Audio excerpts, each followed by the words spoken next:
tozu çöp bayağıdır var burada. Tarihi nerede? 2026 diyor ama bayağıdır açık. Bu 2 sene oldu ben alalı.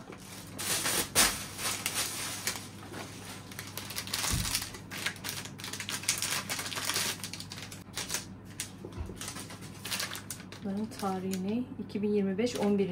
ay. Bu açılmış, patlamış herhalde. İçi hep toz. Bu da 2025 ama açılmış galiba.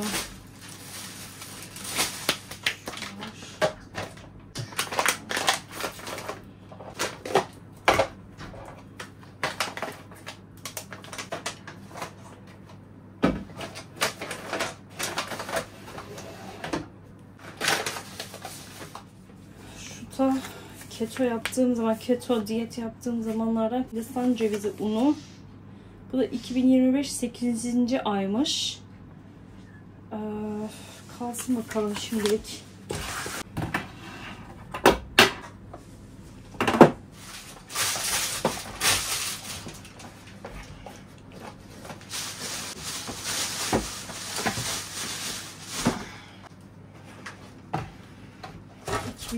diyor. Biraz da şey olmuş. Kenarlarına atmış ya. Pis olmuş. Cengiz sen bunu içiyor musun? Bu da bayağıdır var. Açılmıştı bir de. Yok daha öbürünü kullanıyoruz ya. Çaylarım da bitmiş. Unutmamam lazım. Almam lazım. Bu biberiye de çok önceden aldım. 2025 Mayıs diyor. Yenisini alırım artık.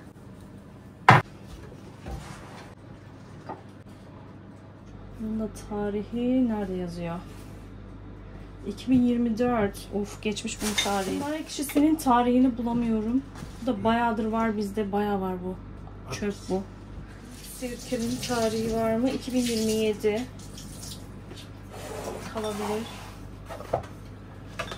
Ketçapı da yeni almıştım. Şu 2025 Ağustos. Nerede? Marble şurup kalsın bakalım. Bu da patates kızartması sirkesi.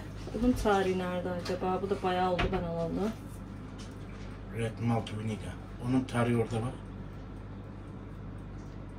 Ver ben okuyayım istersen. Bunun tarihini hiç okuyamam. Yazmıyor. Tarih yazmıyor ki. Bulabildin mi tarihini? Okuyamadım çok sık. Yok değil mi tarihi? Evet. Bence bu da bayağı oldu ya. 2 sene alalı ben. Tarçının tarihi neredeymiş? 2026. Bu da tamamdır.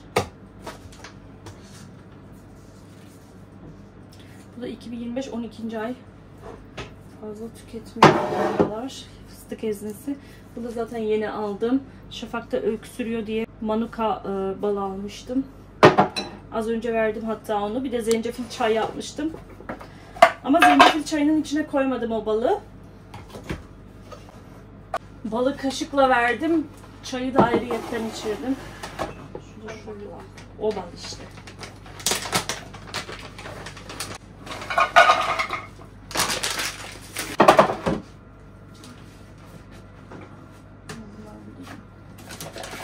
Kahveyi buraya koyabilirim. Dolap çok yüksek olduğu için şu az kullandıklarımı şöyle arkaya koyayım bari. Elma sirkesini suya karıştırmak için almıştım ama bayağı oldu bunu da alalı. Şişesi biraz şey olmuş.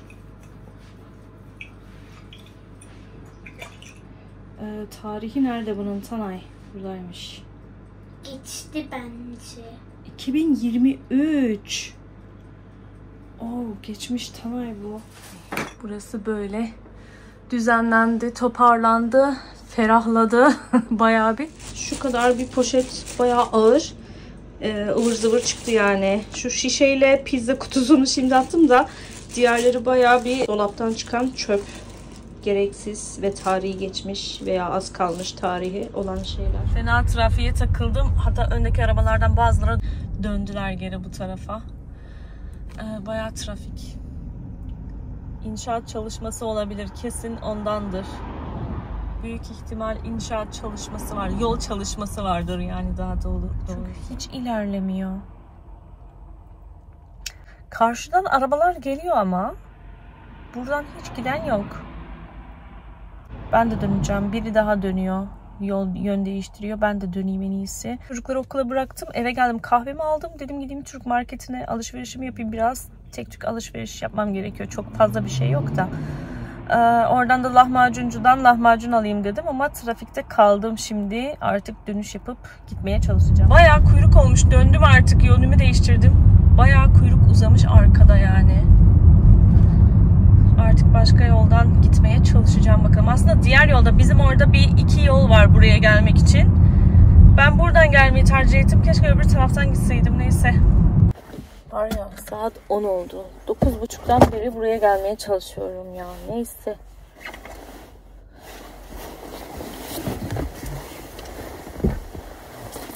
Bugün böyle bir plan yaptım. Aslında inip giysem daha iyi olur. Yani böyle bir plan yapınca, sonra böyle bir aksilikler olunca onun üstüne gidiyorum. Çünkü onu yapmam gerekiyor. O planı yaptım çünkü kafamda.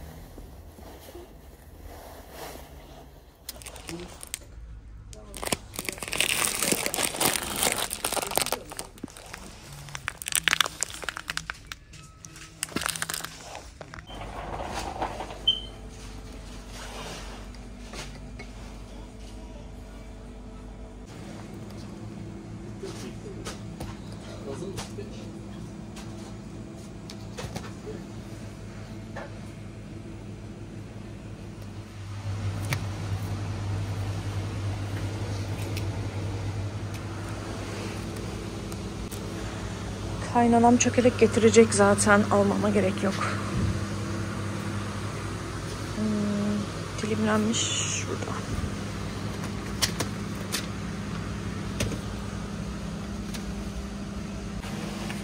Ya da şundan alayım bir tane. Buzluğa atarım geri kalanını. Pastırma 4.39. Kavurma, bunu denedim. Beğenmedim maalesef. Ha, bu da yemeklik pastırmaymış. Kuru fasulyeye falan. Bu sadece kahvaltılık mı oluyor? Hellimler bizim aldığımız şurada. Bu ne kadar? 6.49. Bunu böyle buzlukluyorum ben. Çeçil peyniri. Çeçil peynirini çok seviyorum. Türkiye'de aşırı güzel. Ama ben burada bir kere almıştım. Resmen bildiğin kaşar peyniri. Böyle 3 çeşit bir peynirdi. Hangi markaydı unuttum ama resmen kaşar peyniri gibiydi. Ben çok seviyorum çeçil peyniri. Normalde ben Türkiye'de de muhteşem oluyor tabii. Taze, tadı süper.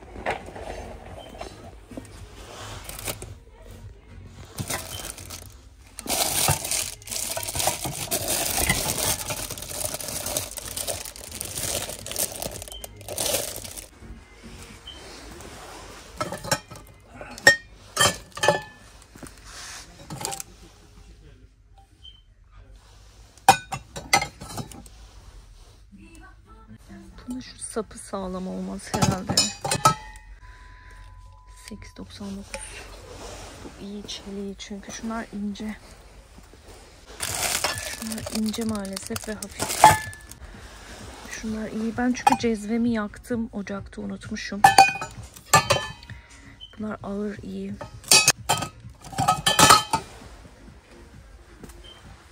Bir tane de şundan alayım. Lahmacuncudayım şimdi. Böyle taş fırında pişiyor lahmacunlar. Alışverişten geldim. Şöyle çocuklara kağıt helva aldım. Ben bunu 4 tane aldım zannediyorum. 5 taneymiş. Şu an fark ediyorum. Sonra defne yaprağı falan. Şu az şekerli kestane şekeri. Seviyorum. Ne yapayım? Toz kişniş aldım. Toz kimyon bulamadım. Tüm kimyon vardı böyle tane. Toz kimyon lazım bana. Neyse, onu da yarın et almaya gidersem kasaba. Kasapta da baharatlar var çünkü. Kasaptan alırım belki. Şöyle çocuklara 4 tanesi ne kadar da unuttum yani. 4'lüsü promosyondaydı. O yüzden 4 tane aldım. Çaylarımdan aldım. Yeşil çay, ada çayı, rezene. Bir de şu tel. Aa, bu tel. Bir şey diyeceğim. Tel almışım ben çeçil diye. Bir tane böyle 3.69 kaşar peyniri, incir, keçi boynuzu. Keçi boynuzunu Şafak öksürüyor. Ona vermek için Tana'ya da veririm. Böyle bir tatlı kaşığına birazcık toz karabiber, birkaç damla da limon damlatıyorum. İçiriyorum çocuklara öksürdükleri zaman. Şöyle patlayan mısır aldım. Hafta sonu çocuklarla yaparız diye. Bu hellimi buzluklayacağım. Cezve aldım. Cezvemi işte unutmuşum ocakta. Ocağa koymuşum, ocağı açmışım. Sonra vazgeçmişim kahve yapmaktan. Öyle ocakta kalmış, cezve yanmıştı. Bu 8.99 sağlam bir cezve. Sapı maalesef. Böyle bordo olan vardı. Buna hiç dikkat etmedim yalnız. Hep buraları gitmiş. Şu an fark ediyorum. Çabuk olacağım diye, hızlı olacağım diye. Bir de böyle küçük bir tane aldım. 3.99'a. Şöyle bir cezve aldım. Şu sirkeden aldım. Bunu genelde de sebzeleri yıkamakta kullanıyorum. Sirkeyi. Şu köy sefası zeytinden aldım bu sefer. Her zaman öncü müydü neydi ondan alıyordum. Böyle bir sürü aldım. Mercimek. Bir tane maya aldım. Çok mayalı bir şey yapmıyorum ama yine de maya aldım bir tane de artık. Trabzon tereyağı diye geçiyor. Tuzluymuş bu. Bundan aldım. Belki dedim Cengiz'le babiko diye bir yemek var. Sirde diye geçiyor. Sir diye geçiyor bazı yörelerde. Bazı yörelerde de babuko diye geçiyor. Bizimkiler babuko derdi. Belki Cengiz'le ondan yaparsak diye bu tereyağdan aldım. Belki iyidir diye. Oyalanmak için, lahmacuncu açılması için, biraz oyalanmak için Tesco'ya girdim öyle. Biraz dolaştım, meyve aldım fazladan Tesco'dan.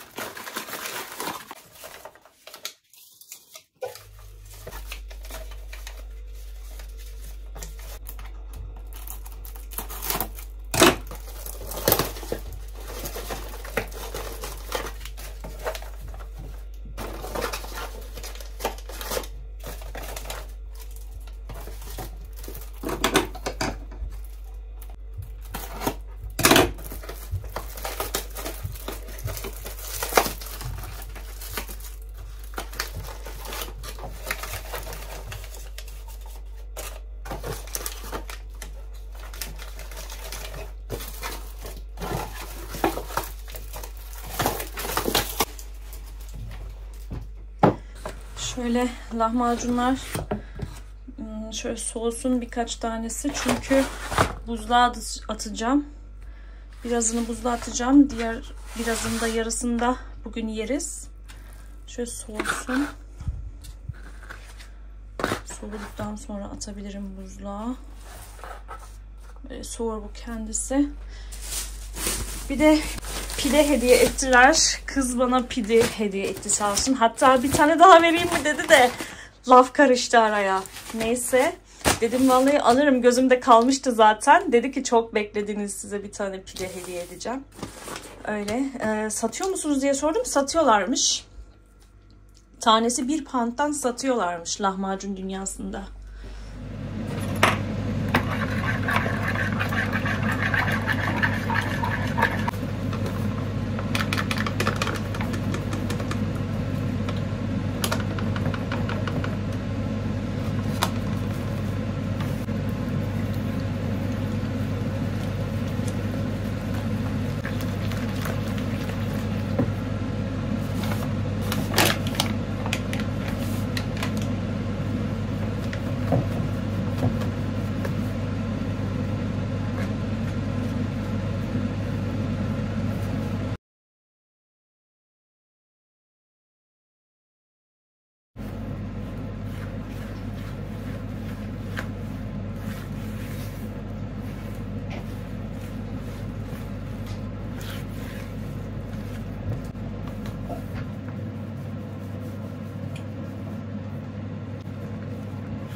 Tanay, o kırmızı kulaklığı bulabilir misin? Onun şarjı yoksa şarjına takabilir misin lütfen?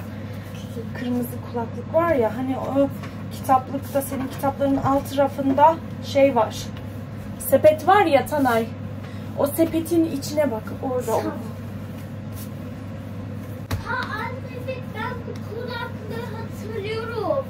Çok iyi hatırlıyorum. Onun şarjı olur musun? Tekrar mısın? Bak şöyle küçük şarj. Senin saatin ki olur herhalde, buna bir bak.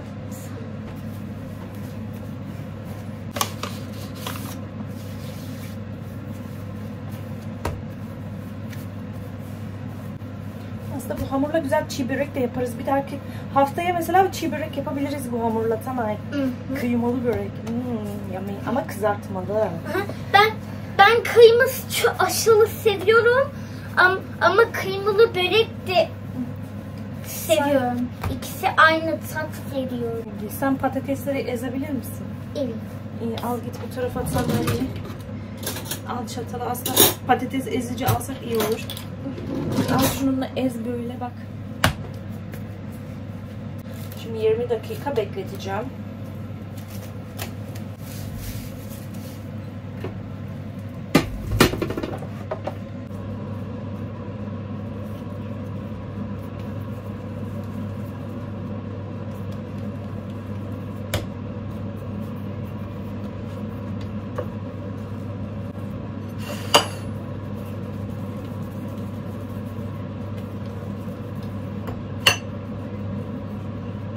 Eritmeye çalıştım yağı. Çıkarmayı unutmuşum, oda ısısına gelmesi için çıkarmayı unutmuşum. O yüzden şöyle biraz içeride kaloriferin üstüne koydum.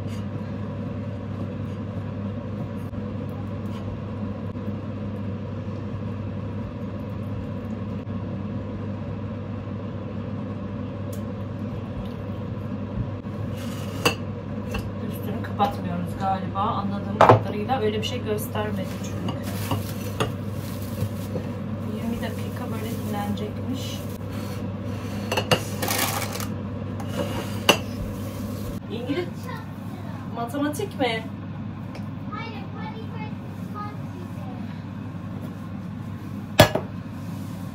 Hamur bekleyene kadar bir kahve molası vereceğim. Sonra çocuklara, daha doğrusu Şafak öksürdüğü için ona böyle karabiberli bir keçi boynuzu pekmezi vereceğim. Bir kaşık karabiber ve limon. Bir de zencefil nane çayı yaparım. Zencefil, limon, elma, nane. Şöyle bir çimdik şöyle karabiber, hatta bir çimdikten daha az. Karabiber ve birkaç damla limon. Tereyağı da eritilebilir buna. Limonun kabuğu düştü ama çekirdeği düştü içine. Şöyle karıştırıyorum.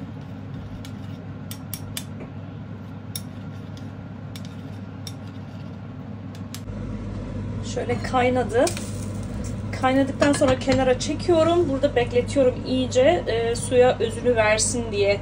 Elma olsun, limon olsun, nane ve zencefil iyice suyunu özünü versin diye böyle ağzım kapalı, iyice kapalı bir şekilde burada bekleteceğim biraz. Böyle bir yarım saat falan. Ondan sonra içeceğiz. Şöyle malzemeleri getirdim. Başladım ben. Bu kadar açabildim.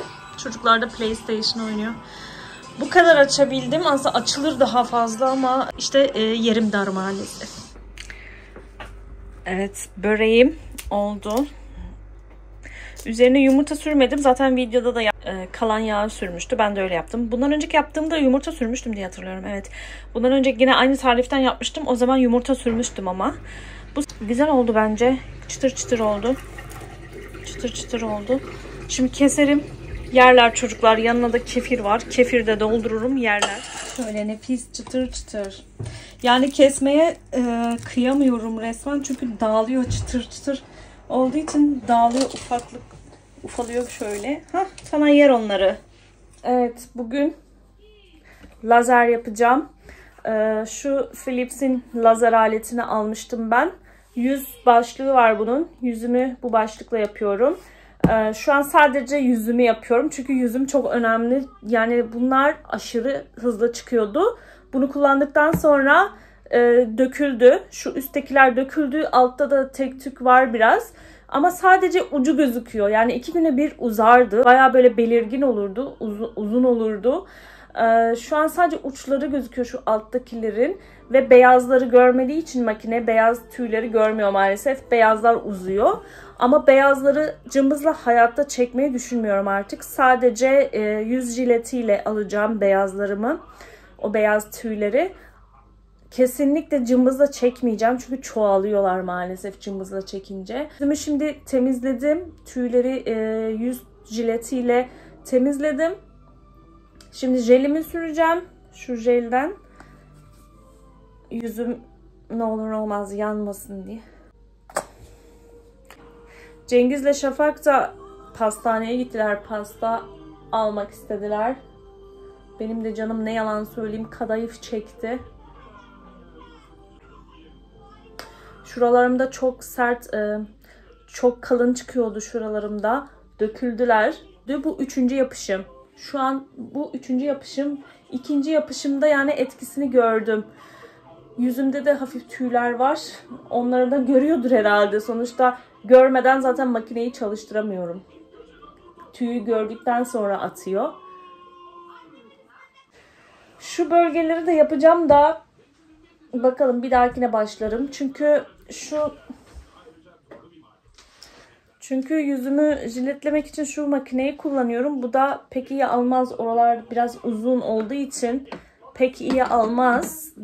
Diğer böyle küçük ufak yüz jiletleri var. Tekli böyle. Onlardan aldıktan sonra burayı temizleyeceğim. Buralarımı da yapacağım lazer. Okay. Şimdi makineyi açıyorum. Sonra şu an seviye 1'de. Seviye 5'e kadar gidiyor. Yüzüme tutuyorum ve şu seviyeyi arama butonuna basıyorum. Yüzüme tutup. O hangi seviyede yapacağımı buluyor.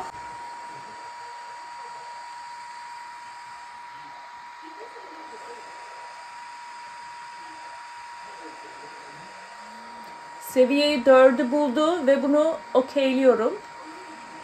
Ve ışık hemen yandı zaten. Şöyle ışık yanmayınca atmıyor zaten lazer. Işık yanınca, tüyü görünce ışık yanıyor.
Yani artık bıyıklarımı iple veya ağzayla almıyorum. Sadece jiletle almak yetiyor. Kalın olmadığı için artık kalın olduğu zaman jiletle yeterli olmuyordu maalesef yüz jiletiyle. Çünkü kökü gözüküyordu jiletle yaptığım zaman. Ama şimdi inceldiği için çoğu ya da bazıları da düştü zaten şurada bir tek tük kalın olanlar vardı şu taraflarında. Onlar döküldü zaten. Şuradakiler çok berbattı şurada. Bunlar döküldü. İşte şuralarda bir tek tük var. Onlar da zaten sadece ucu gözüküyor. Tam uzamıyor. Şimdilik böyle sadece yüzümü yapıyorum şu anda. Biraz yüzümde rahatladığım zaman kollarıma falan geçeceğim. Çünkü hepsini şimdi yaparsam benim sabrım yetmez açıkçası. Böyle. Bittikten sonra şöyle siliyoruz. Yani kullanım kılavuzunda öyle gözüküyordu en azından. Eyvah. Şöyle silinmesi gerektiği gözüküyor. Yazıyordu daha doğrusu.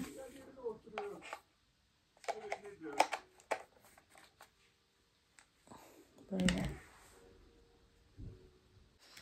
Yüzümü yıkamayacağım. Böyle jelle kalacak ama hafif böyle yüzüm böyle hararetli, yanmış değil de sıcak hissediyorum yüzümü. O yüzden biraz rahatlamak için jel süreceğim tekrar. Bu biraz soğukluk veriyor ve rahatlatıyor.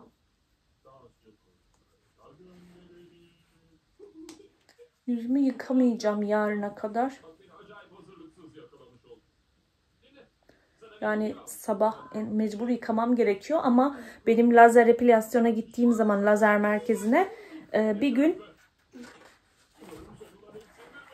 yani bir gün boyunca yıkanmamam gerekiyordu. Duş almamam gerekiyordu.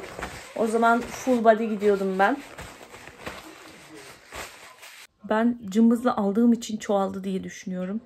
Yani şurada vardı çok önceden. Sonra yüzümde falan tüylenme biraz çoğaldı. Hatta kollarım da çok çoğalmıştı. Şafağı hamilelikle oldu bu. Tana'ya hamileyken olmamıştı öyle bir şey. Ama Şafağı hamileyken kollarımda, yüzümde tüylenme biraz fazlalaşmıştı. Lazere ama yüz için gitmemiştim. Sadece bıyık bölgesi vardı full body'de. Sadece bıyık için gitmiştim ama bıyığı da ilk birkaç seans yaptırmamıştım yani. Çünkü Türkiye'ye gideceğiz diye jiletlemek istememiştim o zamanlar. Çünkü gözükecek diye.